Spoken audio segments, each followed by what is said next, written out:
¿Cómo están? Hoy vamos a aprender algo más de la historia de Bolivia. El título Revolución Nacional del 52, también conocido como la Revolución Boliviana. Este hecho histórico tiene antecedentes como vamos a mencionar enseguida la Guerra del Chaco, que se desarrolló en 1932 a 1935. Como sabemos, fue una guerra en la que Bolivia perdió territorio contra el Paraguay.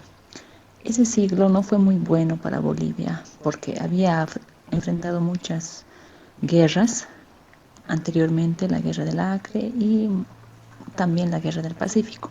Y las tres guerras había perdido. Entonces empieza a surgir en nuestro país un sentimiento nacionalista que más adelante va a ocasionar que surjan partidos nacionalistas. La pérdida de la Guerra del Chaco, sumado a varias situaciones que se estaban desarrollando en esa época, por ejemplo, mucha población indígena que había participado en la Guerra del Chaco, que ellos habían dado frente. También el pongueaje, que significaba la servidumbre que realizaban los indígenas una vez al mes. También tenemos dentro de los antecedentes que para ese entonces en Bolivia existía una población aproximadamente de 1 millón de quechuas y también 6.400 aymaras, que quiere decir que una gran parte de la población era indígena, pero el poder estaba concentrado en la clase alta. Para entonces, la población indígena no participaba de las elecciones de su presidente y eso va a ocasionar también que se realice protestas para que los indígenas sean tomados en cuenta ahora en la política. Como les decía, los nacionalistas, ¿quiénes son? Empieza a surgir diferentes partidos políticos que van teniendo un sentimiento nacionalista, un amor hacia su patria, un querer lo mejor para su país. Por eso surgen diferentes partidos. Uno de ellos, Razón de Patria, RADEPA, que también va a participar de la Revolución Nacional juntamente con el MNR, que va a ser el Movimiento Nacionalista Revolucionario.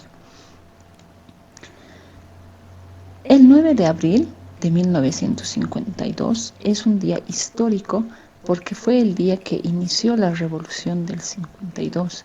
¿Qué sucedió para que este hecho aconteciera? En el Parlamento había ganado el binomio de Víctor Paz Estenssoro, pero anteriormente estaba el presidente Mamerto Urriola-Goitia. Y él, antes de que se posesione al nuevo presidente, Mamerto decide entregar el poder a una junta militar. Al entregar el poder no se posesiona en el presidente que había ganado. Eso ocasiona una revuelta en el país porque no estaban de acuerdo que una junta militar asuma el poder. Dentro de esta junta militar nombramos al general Antonio Seleme, que era parte de la junta militar que había tomado el poder en ese entonces, pero él se unió junto a los militantes del MNR, a los carabineros, a los policías, para realizar un movimiento subversivo en contra de este golpe de Estado que se había dado en ese entonces. Ahora, ¿qué sucede? Ese 9 de abril se levantan en contra con tanta fuerza que logran derrotar y se logra por primera vez asumir un tipo de gobierno democrático, ya que se posesiona a Víctor Paz Estenssoro como nuevo presidente. La revolución continúa porque a partir de ahí empiezan a surgir cambios en nuestro país. Por ejemplo, se crea la COP, que es la Central Obrera Boliviana, que hasta el día de hoy tiene un funcionamiento, es el mayor sindicato que hay a nivel Bolivia y se va a fundar días después de la revolución, el 17 de abril de 1952. Al asumir la presidencia Víctor Paz Estenssoro, la COP va a gobernar como cogobierno y al mando de la COP estaba Juan Lechín Oquendo. También juega un papel muy importante, se crea la Comibol, la Corporación Minera de Bolivia. Ahora vamos a ver los cambios que realizó y que se produjeron durante la revolución en el periodo de gobierno de Víctor Paz Estenssoro. Se va a dar el derecho al voto universal, lo que anteriormente no existía. Toda persona que no leía y no escribía no participaba de las elecciones, no tenía derecho. Pero estas protestas que habían realizado el 9 de abril de 1952, conocido más como Revolución del 52, da la oportunidad de proponer el derecho al voto universal. Y esto se aprueba el 21 de julio de 1952. A partir de ese entonces, personas mayores de 21 años podían participar de las elecciones. Otro de los cambios que se da es la nacionalización de las minas. Esto va a ocurrir ese mismo año, el 31 de octubre. ¿Qué quiere decir? Que todas las minas que estaban en posesión de manos privadas van a pasar a ser administradas por el Estado. Otro de los cambios muy importantes va a ser la reforma agraria. Hoy se celebra el 2 de agosto.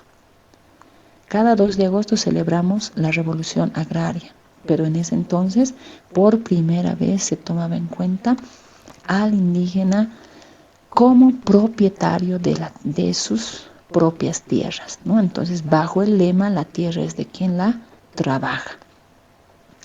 Y también un cambio trascendental es que se da la reforma educativa. ¿Qué quiere decir? En 1955 se dicta el Código de la Educación Boliviana, donde se propone que la educación pasa a ser principal función del Estado y a nivel primario pasa a ser gratuita la educación. Entonces, son los cambios que se van a ocasionar y que va a producir la revolución. Desde la revolución tiene un periodo de duración desde el 9 de abril de 1952 hasta el golpe de Estado de 1964 de René Barrientos. Los cambios que se produjeron en la revolución van a de alguna manera concluir con el inicio del periodo de dictaduras. El primer dictador va a ser entonces René Barrientos. La siguiente clase hablaremos de las dictaduras. Hasta pronto.